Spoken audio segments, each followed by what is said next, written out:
साथियों, हम सभी का प्रयास जीवन बचाने के लिए है, और जीवन बचाने के लिए तो है ही।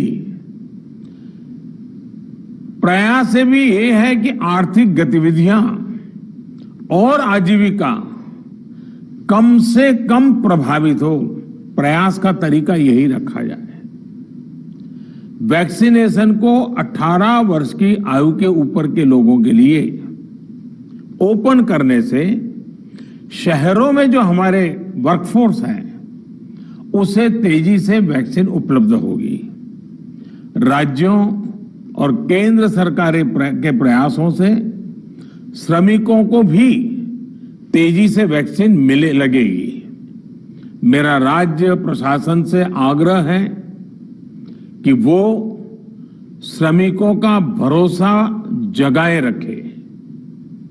उनसे आग्रह करें कि वो जहां है वहीं रहे। राज्यों द्वारा दिया गया ये भरोसा उनकी बहुत मदद करेगा कि वो जिस शहर में है वहीं पर अगले कुछ दिनों में वैक्सीन भी लगेगी और उनका काम भी बंद नहीं होगा। साथियों, पिछली बार जो परिस्थितियां थी वो अभी से काफी भिन्न थी। तब हमारे पास इस वैश्विक महामारी से लड़ने के लिए कोरोना स्पेसिफिक मेडिकल इंफ्रास्ट्रक्चर नहीं था। आप याद करिए देश की क्या स्थिति थी। कोरोना टेस्टिंग के लिए पर्याप्त लैब नहीं, पीपीई का कोई प्रोडक्शन नहीं, हमारे पास इस बीमारी के ट्रीटमेंट के लिए कोई खास जानकारी भी नहीं। लेकिन बहुत ही कम समय में हमने इन चीजों में सुधार किया। आज हमारे डॉक्टरों ने कोरोना के इलाज की बहुत ही अच्छी एक्सपर्टीज हासिल कर ली है। वो ज्यादा से ज्यादा जीवन बचा रहे हैं। आज हमारे पास बड़ी मात्रा में पीपीई किट्स हैं, लैब्स का बड़ा नेटवर्क है और हम लोग टेस्टिंग की सुविधा को निरंतर बढ़ा रहे हैं। साथियों, देश ने कोरोना के खिलाफ अब तक बहुत मजबूती से और बहुत धैर्य से लड़ाई लड़ी है। इसका श्रेय आप सभी को, सभी देशवासियों को ही जाता है। अनुशासन और धैर्य के साथ कोरोना से लड़ते हुए आप देश को यहां तक लाए हैं। मुझे विश्वास है जन भागीदारी की ताकत से हम कोरोना के इस तूफान को भी परास्त कर पाएंगे।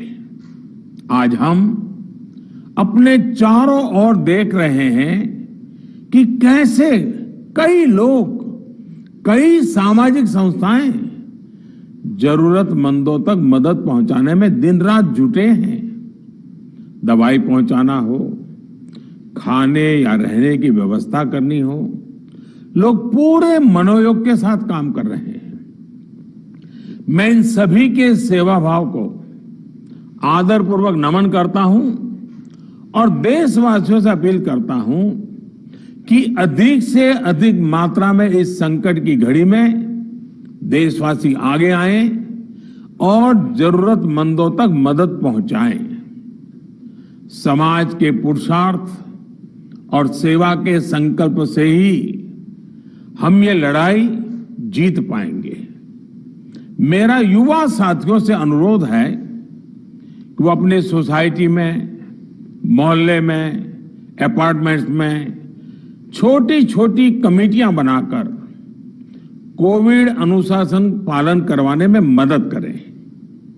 हम ऐसा करेंगे तो सरकारों को न कभी कंटेनमेंट जोन लगाने की जरूरत पड़ेगी, न कर्फ्यू लगाने की जरूरत पड़ेगी और लॉकडाउन का तो सवाल ही नहीं उठता है, आवश्यकता ही नहीं पड़ेगी। स्वच्छता अभियान के समय देश में जागरूकता फैलाने के लिए मेरे बाल मित्रों ने बहुत मदद की थी। छोटे छोटे बालक 5वीं, 7वीं, 8वीं, 10वीं में पढ़ने वाले, उन्होंने घर के लोगों को समझाया था, मनाया था। उन्होंने बड़ों को भी स्वच्छता का संदेश दिया था। आज मैं फिर अपने बाल मित्रों से एक बात विशेष तौर पर कहना चाहता हूं। मेरे बाल मित्र, घर में ऐसा माहौल बनाइए कि बिना काम, बिना कारण घर के लोग घर से बाहर न निकले। आपकी जीत बहुत बड़ा परिणाम ला सकती है। प्रचार माध्यमों से भी मेरी प्रार्थना है कि ऐसे संकट की घड़ी में वो लोगों को सतर्क और जागरूक करने के लिए जो प्रयास कर रहे हैं उसे और बढ़ाएं। इसके साथ ही इसके लिए भी काम करें कि डर का माहौल कम हो सके, लोग अफवाह और भ्रम में न आए। साथियों, आज की स्थिति में हमें देश को लॉकडाउन से बचाना है। मैं राज्यों से भी अनुरोध करूंगा कि वो लॉकडाउन को अंतिम विकल्प के रूप में ही इस्तेमाल करें। लॉकडाउन से बचने की भरपूर कोशिश करनी है और माइक्रो कंटेनमेंट जोन पर ही ध्यान केंद्रित करना है। हम अपनी अर्थव्यवस्था की सेहत भी सुधारेंगे और देशवासियों की सेहत का भी ध्यान रखेंगे। साथियों, आज नवरात्रि का आखिरी दिन है। कल रामनवमी है और मर्यादा पुरुषोत्तम श्री राम का हम सभी को यही संदेश है कि हम मर्यादाओं का पालन करें। कोरोना के इस संकट काल में कोरोना के बचने के जो भी उपाय है, कृपया करके उनका पालन 100% करिए। दवाई भी, कड़ाई भी, इस मंत्र को कभी भी भूलना नहीं है। यह मंत्र जरूरी है, वैक्सीन के बाद भी जरूरी है। रमजान के पवित्र महीने का भी आज 7वां दिन है। रमजान हमें धैर्य, आत्मसंयम और अनुशासन की सीख देता है। कोरोना के खिलाफ जंग जीतने के लिए अनुशासन भी, उसकी भी उतनी ही जरूरत है। जब जरूरी हो तभी बाहर निकले। कोविड अनुशासन का पूरा पालन करें। मेरा आप सभी से यही आग्रह है। मैं आपको फिर ये भरोसा देता हूं, आपके इस साहस, धैर्य और अनुशासन के साथ जुड़कर आज जो परिस्थितियां हैं उन्हें बदलने में देश कोई कोर कसर नहीं छोड़ेगा।